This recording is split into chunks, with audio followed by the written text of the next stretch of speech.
Buenas tardes a todos. Seguimos en nuestro encuentro, en nuestro Congreso ASINVIR. Muchas gracias por estar conectados. Es para mí un placer estar con ustedes y tengo el gusto de presentar al doctor Sebastián Marciano. El doctor es hepatólogo, él trabaja en el Departamento de Investigación del Hospital Italiano de Buenos Aires, Argentina, y tenemos el honor de contar el día de él como conferencista. Nos va a acompañar con 2 conferencias y va a empezar hablándonos de la epidemiología y de la situación de hepatitis C actual. Bienvenido, doctor Marciano, muchas gracias.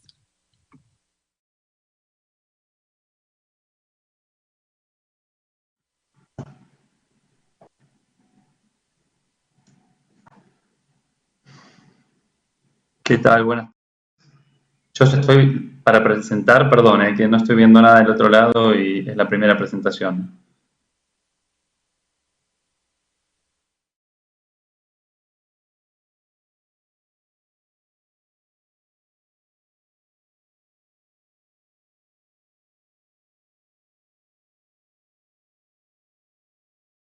Quiero estar seguro que tengo que empezar la presentación en este momento. Bueno, ¿qué tal? Buenas tardes a todos. Perdón por este inconveniente técnico, pero no veo... Sabrán entender que no sé bien qué está pasando del otro lado. Tenía miedo de hablar encima de alguien. Primeramente voy a agradecer a los organizadores de este interesante congreso por invitarme a hablar de este tema, que es un tema que tengo particular interés. Vamos a ver primero algunos aspectos de epidemiología de la hepatitis C, qué hubo de avances y cuáles son los retos que estamos teniendo hoy en día. Quizás conoces esta diapositiva, en un congreso de virología seguramente se ha mostrado más de una vez. La hepatitis C hacia el año 2015 por lo menos, que son los reportes quizás más actualizados que tenemos así con grandes datos, seguía subiendo en términos de mortalidad, que es la línea naranja clarita que ustedes ven por acá, mientras que las otras pandemias, por decir una manera, estaban bajando o estaban estabilizadas. Me refiero a mortalidad por tuberculosis, HIV y malaria. Y en América, tomando todo el continente junto, tanto la hepatitis B como la hepatitis C son un problema y hacia el año 2015 era un problema creciente. ¿Por qué digo hacia el año 2015? Porque, bueno, en el medio de esto luego aparecieron los nuevos tratamientos y la carga real actual que tenemos de hepatitis virales no la conocemos, pero como los tratamientos en nuestra región no han sido masivos, han estado muy debajo de lo que hubiera querido, es esperable que esto todavía sea un problema en números en nuestra región.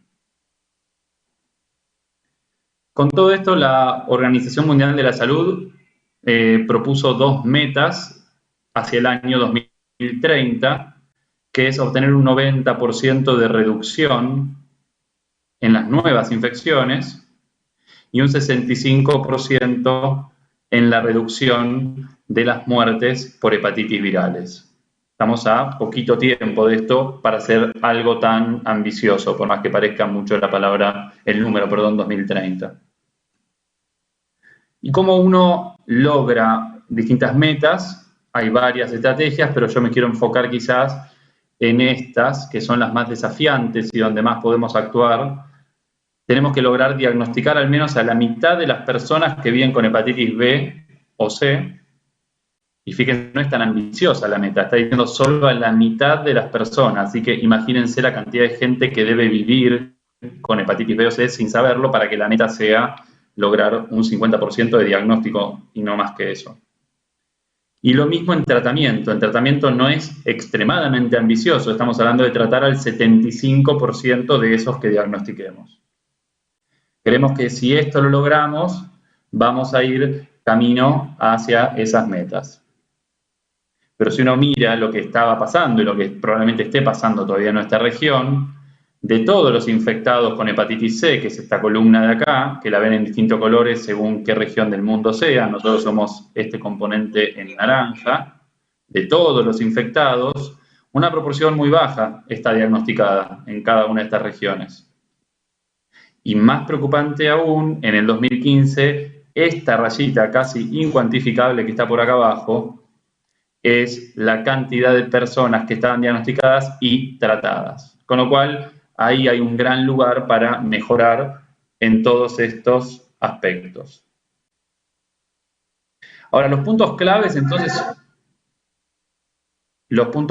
entonces son que logremos diagnosticar, que una vez que diagnostiquemos, logremos contactar al paciente con el sistema de salud, porque por más que parece una obviedad, a veces los pacientes se diagnostican y luego se pierden del seguimiento. Esto es muy frecuente. Hay gente que se hace diagnóstico de hepatitis virales cuando va a donar sangre y luego queda perdido y lo diagnosticamos 10 años después con un hepatocarcinoma, una cirrosis, y el paciente no había recibido instrucciones de cómo contactarse con el sistema de salud para tratarse su hepatitis.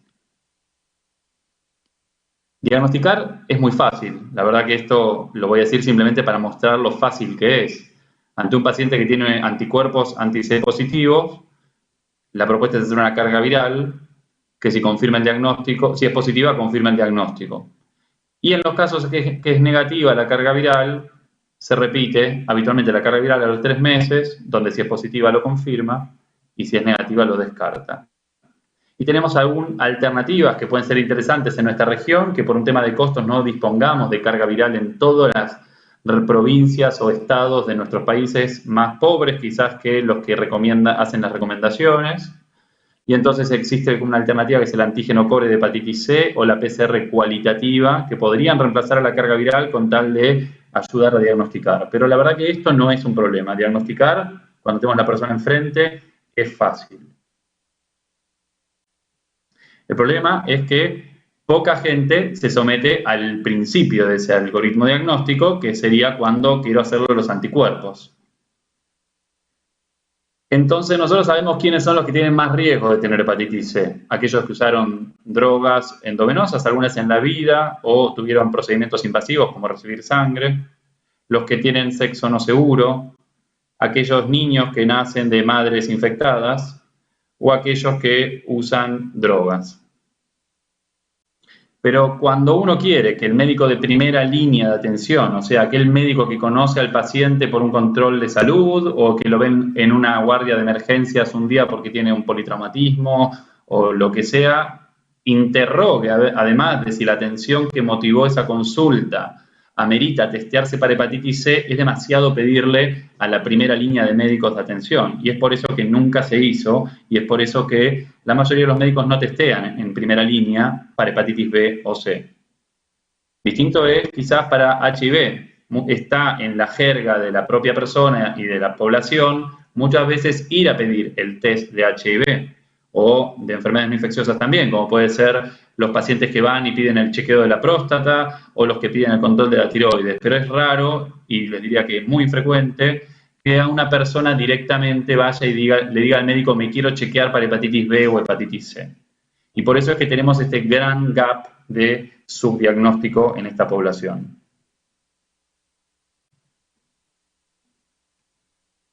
Entonces, ¿cómo podemos mejorar este subdiagnóstico? Una estrategia relativamente fácil, y esto es en Buenos Aires hace unos años, es hacer cada tanto campañas de concientización y de testeo en la población, las cuales tienen un impacto muy limitado, porque solamente va a testearse a ese lugar la persona que se entera de que esto ocurre y que además quiere hacerlo. Con lo cual es una estrategia que, si bien no me animo a decir que no la apoyo si alguien la quiere hacer, no me parece que vaya a resolver este gran problema del subdiagnóstico.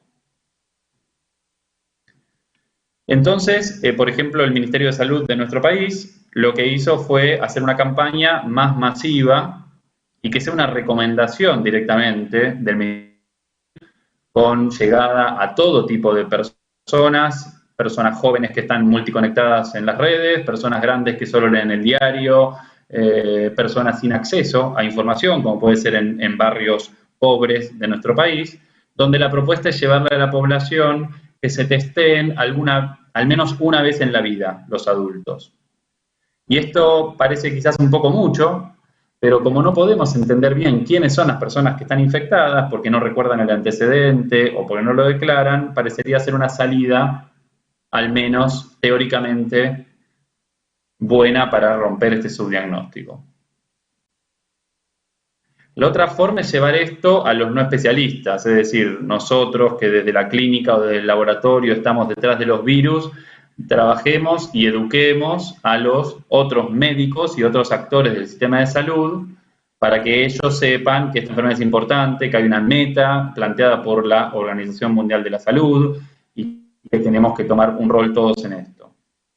En ese sentido, nosotros lo que hacemos hace muchos años en Argentina, desde el 2015, es hacer telemedicina entre médicos, donde entre especialistas, cuando queremos ver casos complejos, o a veces invitando grandes poblaciones de médicos de primera línea, entrenamos, educamos y fomentamos el diagnóstico y el rápido tratamiento de las personas con hepatitis C. Y esto es un modelo que se llama ECO, es un proyecto en realidad americano, que se puede replicar, que es muy interesante, que si alguien de ustedes quiere participar hacia el final de la presentación, seguramente esté en mi correo, me pueden escribir, es obviamente gratuito y es multidisciplinario. Trabajamos médicos, hepatólogos, asistentes sociales, gente de laboratorio, y la verdad que es muy enriquecedor y hacemos estrategias justamente para llevar esto un poco más allá del consultorio del especialista, que es el que tiene toda esta información que yo les estoy dando a ustedes. El tratamiento no es un problema, así que diagnosticar es fácil y tratar también. En algún momento no fue así ninguna de las dos cosas. En algún momento no había tratamientos efectivos y tampoco había una forma sencilla de diagnosticar. Había malos test de ELISA en una época, no había carga viral suficientemente sensible, o la PCR cualitativa era de poca reproducibilidad. La verdad que esas cosas ya son del pasado.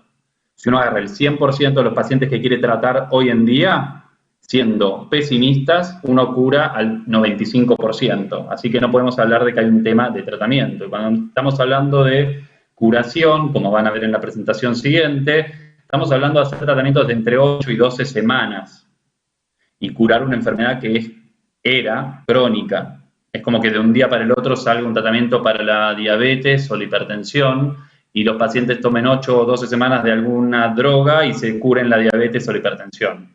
Este es el paradigma que estamos tratando de romper, porque aún en la comunidad médica esto no se sabe. Y hay confusión entre si hay una cura o no hay una cura, si es un tratamiento crónico como es el de HIV, o si es un tratamiento agudo que está más cerca de tratarse como una neumonía que de tratarse como una enfermedad crónica. Y en algún momento, al principio de estos nuevos tratamientos, que tienen más o menos unos 5 años dando vuelta entre nosotros, era más fácil que antes, pero había demasiadas cosas igual que teníamos que hacer. Teníamos que entender varias cosas del virus y varias cosas del huésped para ver cuál esquema le íbamos a dar al paciente. Y más o menos teníamos este esquema, no entren en detalle por favor leyéndolo, sino que es más que todo para darles una idea global, donde había distintos regímenes, como si fueran los distintos combos de los antirretrovirales para HIV, y según las características del paciente y del virus, uno elegía un tratamiento que podía durar un tiempo u otro tiempo, y un tratamiento era para un genotipo y otro era para otro, y si bien no era tan difícil, no podíamos dejar de hacerlo los especialistas. Entonces éramos como el cuello de botella para tratar a estos pacientes. El paciente tenía que trasladarse por mi país, que es muy largo, y de punta a punta tenía que tomarse un avión para venir al consultorio a Buenos Aires para que yo le dé alguno de estos tratamientos. Por suerte, el gran avance que hubo es que ahora tenemos tratamientos simplificados. Y con estos tratamientos simplificados, lo que hacemos es al acercarnos a esta meta de eliminación de la hepatitis C que planteó la Organización Mundial de la Salud, porque lo pueden aplicar no solo los especialistas, sino que lo van a aplicar los médicos de primera línea, e incluso, si su país está preparado para esto, los que serían las enfermeras o enfermeros profesionalizados para tratamiento, como ocurre en Estados Unidos con la figura de nurse practitioners, que por lo menos en mi país no existe como tal. Y lo que hace esto, además, es que se diagnostique y se trate con este tratamiento que les voy a mostrar ahora. No hace falta hacer grandes estudios. Y que si lo aplicamos en la población correcta, casi curamos al 100%. Entonces pasamos en muy poco tiempo, fíjense, esto era 2014, con un inhibidor de proteasa de primera generación, interferón y ribavirina, más allá de que era un tratamiento tremendamente sintomático, teníamos miles de reglas y estas ayudas para no confundirnos durante el tratamiento, que duraba 24 o 48 semanas, y era tan probable que nos confundamos que nos hacían este tipo de esquema para tratar de hacerlo lo mejor posible. Hoy la verdad que estamos tratando a los pacientes más de esta manera, a distancia, sin verlo a veces alguna vez en forma presencial. ¿Y por qué es esto? Porque la gran mayoría de personas, esquematizadas acá en una forma no precisa, es más gráfico que otra cosa, que son las caritas verdes, pueden hacerse el tratamiento simplificado. Y solo unos poquitos, que serían los rojos, son quienes no logran o no deberían ser tratados de esta forma tan fácil. ¿Y quiénes son los verdes? Bueno, no tienen cirrosis, no se trataron previamente, no están coinfectados con otro virus y no son trasplantados. Y uno dice, bueno, son como demasiadas restricciones, pero en la práctica, si uno toma el pool entero de personas que viven con hepatitis C en el mundo, la gran mayoría cumplen con esta premisa de ser muy fáciles de tratar. Y entonces, cuando identificamos a ese paciente, no voy a entrar en detalle en tratamiento porque es la presentación siguiente, pero esto es una estrategia puntual para eliminar hepatitis virales. Cuando identificamos a ese paciente que luce como una carita verde, que tiene buenos criterios para curarse, le damos cualquiera de estos dos esquemas, sofosbuvir más velpatasvir o glecaprevir más pibrentasvir. Es más difícil decir los nombres en realidad que tratar al paciente, donde tomando estos tratamientos por un comprimido por día o 3 por día, en 12 u 8 semanas, curamos a más del 99% de las personas. Y esto es lo que tenemos que llevar los especialistas en hepatitis virales a la primera línea de atención. Por lo menos que un médico de familia o un clínico pueda levantar el teléfono y decirme, tengo este paciente, y yo le diga, está perfecto lo que estás haciendo, trátalo. No tenés que mandármelo a mí, no tenés que atravesar el país, no tiene el paciente que atravesar el país para venir a la capital a que yo lo trate. Y esto solamente se va a presentar en la siguiente charla, pero para que se den una idea, un día el paciente inicia el tratamiento y a las 8 o 12 semanas lo termina, y después, 12 semanas más tarde, valoro si se curó o no. Y para curarse tiene que tener una carga viral negativa. Y todo este proceso, nosotros en el hospital italiano, que estamos trabajando casi 100% de forma virtual, lo hacemos sin ver ninguna vez al paciente. Cuando, de vuelta, no tiene cirrosis, no es un trasplantado, no está coinfectado, y desde aquí, luego le damos el alta al paciente, porque es un paciente que está curado de la hepatitis C. Entonces tenemos el tratamiento fantástico, la verdad eso es, lo vimos recién, es algo impensable hace 10 años, quizás cuando tratábamos de forma tan compleja a los pacientes, pero la idea es cómo le llevamos esto a donde están aglutinados todos los pacientes, las personas, perdón, con hepatitis C que no saben que están infectadas. ¿Quiénes son? Los usuarios de drogas, los privados de su libertad, los que viven con HIV, los que dializan o tienen mucho contacto con el hospital, los hombres que tienen sexo con hombres y los excombatientes. Tenemos que ir a llevarles estas estrategias y a identificar a las personas a estas poblaciones. Y ese termina siendo el principal problema. ¿Dónde están en cada país de los nuestros, que tienen todos distintas historias y distintas culturas, dónde están estas personas con hepatitis C? Y así nace el concepto de microeliminación, que lo que trata de hacer, sin entrar en detalle en la definición que es compleja, es ir a identificar un grupo de alto riesgo, testearlo y tratarlo rápido, identificando esos factores de riesgo. Esto desde ya no puede ser una iniciativa de un médico que tenga ganas de hacer las cosas bien. Esto es una actividad grupal con los gobernantes de cada región, apoyada por varias iniciativas simultáneamente. Una persona sola no se puede ocupar de esto.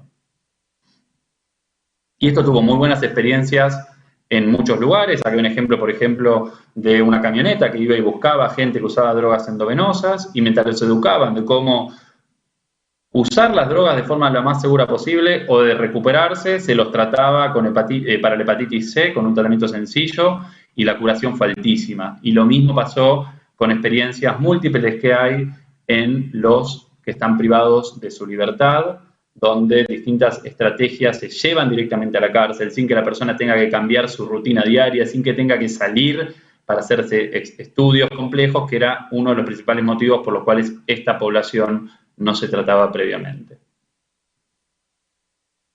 Entonces, avances muchísimos, pero también muchos desafíos por delante. Yo creo que no hay duda de que hoy podemos curar a más del 95% de las personas que viven con hepatitis C, pero sin embargo es preocupante que la mayoría de las personas aún no ha sido diagnosticada. Las estrategias masivas de testeo, esto de ir a testear a todo el mundo una plaza, por ejemplo, como yo mostré en la foto, suelen ser poco efectivas. Todo es bienvenido, pero no es la mejor estrategia. Y los esfuerzos deberían dirigirse a la población de mayor riesgo. Y ahí es el trabajo fino epidemiológico que cada región de cada país tiene que hacer para entender dónde está este problema. Porque si no identificamos este problema hoy, lo que vamos a tener es estos pacientes colapsando el sistema de salud en el futuro por otro problema, por cirrosis descompensada y por hepatocarcinoma. No se olviden que lo que estamos tratando de hacer con la prevención, con el tratamiento de la hepatitis C, es evitar el desarrollo de las complicaciones hepatológicas. Entonces, si no lo encontramos hoy al paciente, que puede parecer un trabajo muy agotante y difícil, el problema viene solo después al hospital. Y eso es lo que nos estuvo pasando todo este tiempo y por eso fue la principal causa de trasplante por muchos años. Una vez que encontramos un paciente con hepatitis C, tenemos que educar al médico que lo encontró a que se anime a tratarlo. Lo ayudamos como sea, lo ayudamos con redes de telesalud, lo ayudamos con la educación continua, lo ayudamos por teléfono, eso es lo que estamos haciendo nosotros. Nuestra premisa hoy es testear y tratar. El que primero lo diagnosticó, lo trata. Y eso es acercarse un pasito más a las metas que propuso la Organización Mundial de la Salud. Muchas gracias.